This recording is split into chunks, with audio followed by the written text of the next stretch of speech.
We haven't heard a single word from our spy in the desert. I'm afraid he might have been captured. Never mind. But we spent years turning him. And a lot of Mora. Nothing comes for free in this world, but the loss is not without its purpose. For a small price, we have wasted a precious amount of the limited time they have. Quite a bargain, if you ask me.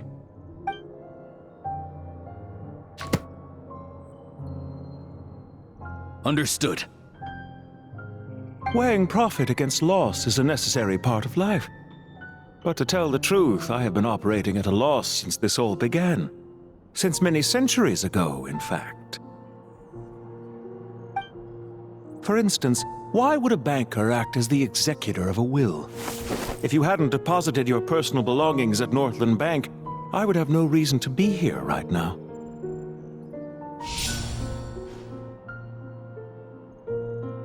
Dottore, I've placed your final data backup into the ley lines as per our contract. I trust we are now square for the safe deposit fees you paid. Is it not a little petty to split hairs like this, given our amicable relationship? I consider sound bookkeeping a matter of principle. Do not forget that you only live to see this day thanks to me. In fact, every day of your life since you met me, you've been living on borrowed time. Why, that's hardly a fair assessment. I will concede that my survival was perhaps at your whim, but I became a harbinger on my own merits. Managing money is not like other professions. Mine is not a role I could have acquired based on your recommendation alone, and certainly not one I could have lasted so long in without genuine ability. The information stored in the ley lines is quite comprehensive. Rest assured, I have not forgotten how strong your pride is. Well, I presume you have no sense of fragmentation while talking with me. How could anything possibly go wrong with such strict measures in place? The remainder of your soul was split in two, with one half sent to Nodcry and the other stored in the most secure vault of the Northland Bank. Though I must say, your disdain for the other segments is quite amusing. Zandik is you, and you are Zandik. Zandik created the segments, yet you, a segment yourself, reject him. That is, Zandik, created segments of various ages in his later years. To achieve this, he had to freeze time and part with a portion of his soul. But as constructive as it sounds, it erases my uniqueness. If each segment is equally me, then by the same token, none of them are truly me. A soul living forever in the past inevitably holds different views than he did in his later years. The same thing that completes me also restricts me. You too might ask yourself which stage of your life you want to be preserved at. The day your business failed? Or the day you were framed by a gang and sold off to a medical lab as a test subject? We needn't dredge up the past. This undesirable plan was eventually scrapped. Lesser Lord Kusanali was quite right. I needed an opportunity to eliminate myself. And after that, I concluded that there was no more effective plan than directly splitting the soul. Once the soul is transferred out, you will find that creating a physical body is far simpler than creating a puppet. The other half of your soul suffered a crushing defeat in Nodcry, you know. And yet in the process, I obtained the information I always wanted, did I not? Because now we finally know where the best testing ground truly lies. I once thought your ultimate goal was to ascend to godhood, but as it turns out, that was merely one of your experiments. Experiments take many forms. Most people are too eager for success, too fixated on the end goal. They forget that the experimental process itself is just as important. A suspiciously vacant seat, a new face. I trust you can put two and two together. The reason it doesn't exist is because someone tampered with the record. What can I say? After all your efforts, you really did uncover the world's secrets. So, is the new world you promised a lie? No, it never was. I am glad to be able to control Irmin's soul from within. Now I shall attempt to create a new world inside the existing one. Almost everyone faces the prospect of death, but not a single person has ever been able to experiment unrestrained in the afterlife through sheer force of will. I am the only one to have overcome this enormous challenge. Would I not be letting the world down if I didn't make the most of the opportunity to experiment? Clearly, the dividing of your soul did not affect the magnitude of your ego. Out of all the versions of you that have ever existed, this you is the most insane and the most radical. Is that why you chose to work with me? Which was it then? My insanity? Or my radicalism? Could I call myself a venture capitalist without a suitably ambitious plan to invest in? Yours happened to fit the bill quite perfectly. Well then, I must say, while I am surprised enough that you showed up at all, what surprises me more is that you chose to present yourself as my former subordinate, and not as the banker Pantalone. Why make things harder than they need to be? Exposing my true identity in a situation like this would only serve to destroy diplomatic relations between Snezhnaya and Sumeru. I daren't imagine the consequences. Showing up in the name of the original antagonist gives you the recognition you rightly deserve, while also being sensitive to Snezhnaya's predicament. It was an easy win. As for why I'm here, if you're suggesting that your credit is in the negative, I won't argue with that. Many people say that about you. I'd argue that a significant factor in your willingness to cooperate is the fact that you have but a few years of life left after my death. Living and dying together has a way of binding two parties together rather closely. Is it not true that a relationship should be judged by both the positive and negative returns it yields? So some of what I said actually made it into your head after all. It's true that I hope you don't die too soon, but don't you find that a strange thing for me to say?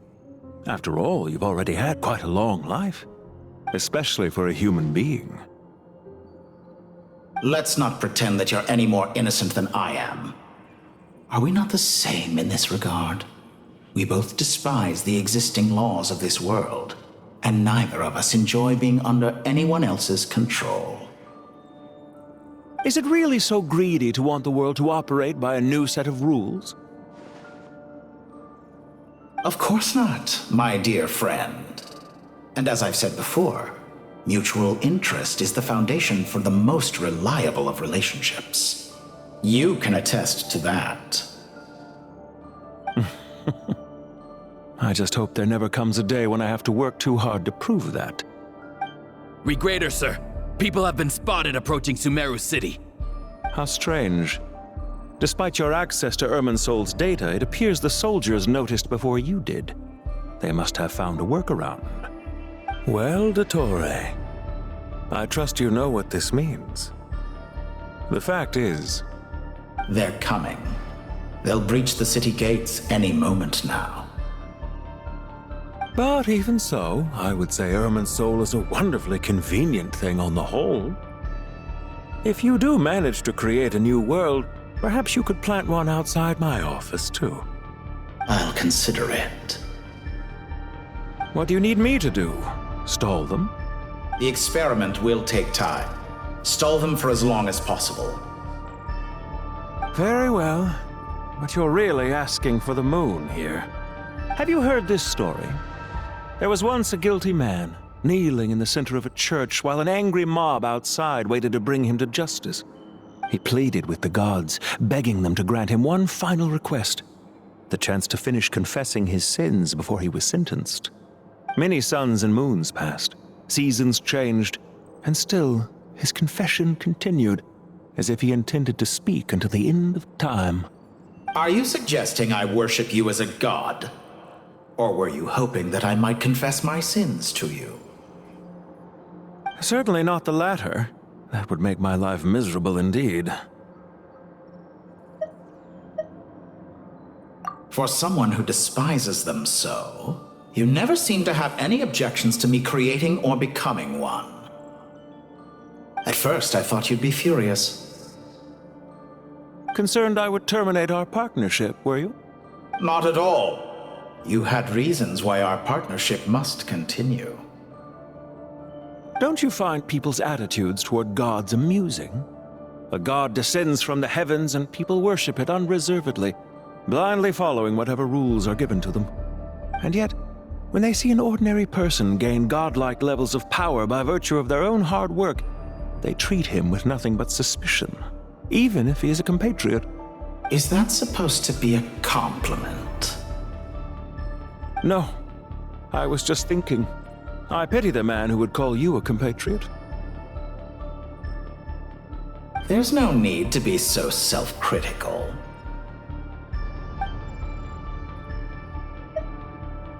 I know it's a little late in the day to be asking this, but how have you been keeping? I'm flattered that you would take the time out of your busy schedule to consider my well-being, Doctor. The part of your soul that went to Nodcry caused quite a stir, sending our organization back to the drawing board on numerous fronts. It was quite a headache for everyone involved.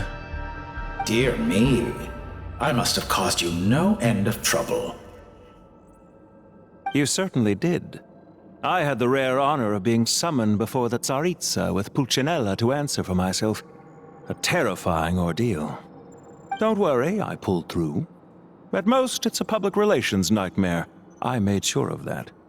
Now I'm curious. How did you explain yourself? Oh, it was quite simple. I just pinned the blame on someone who wasn't there to defend himself. I could hardly be expected to defy the demands of someone as insistent as the Second Harbinger, now could I? How you slander me. You know full well that I am perfectly amenable to reason. There's no question that you are partly to blame for the ruin of my reputation over the years.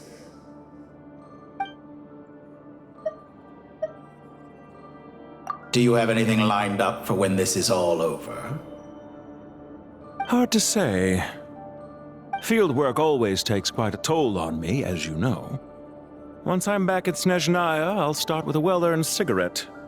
Why are you so eager to ruin your lungs after I went to the trouble of replacing them for you? If you have an issue with it, feel free to try to stop me.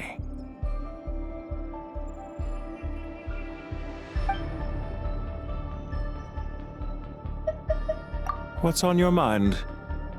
The limits of humanity. It's a pity. Despite running countless calculations, I find there is simply no way to reduce any further the amount of one's soul required to sustain an individual. It's rare to hear you admit to being unable to achieve something. I beg to differ. For instance, as I've told you before, the original me was prone to motion sickness and couldn't make long train rides. Ah, yes, of course. One of the reasons you often sent yourself out on errands. What are you thinking about now? A new experiment. In the event that my soul was depleted, say we extracted my data from someone else's memories, yours for instance, and then combined it with your intact soul as the base material, what would we create? Such a scenario would be impossible. Oh? As long as your current soul survives, there will be no need to create a new individual. Don't forget, you were the one who approved of the present situation wherein only one Dottore remains. And if you ceased to exist, who would be capable of performing this experiment?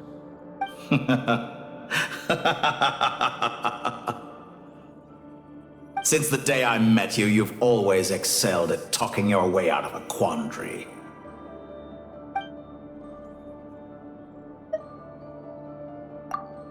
Isn't it a little too early to be saying goodbye?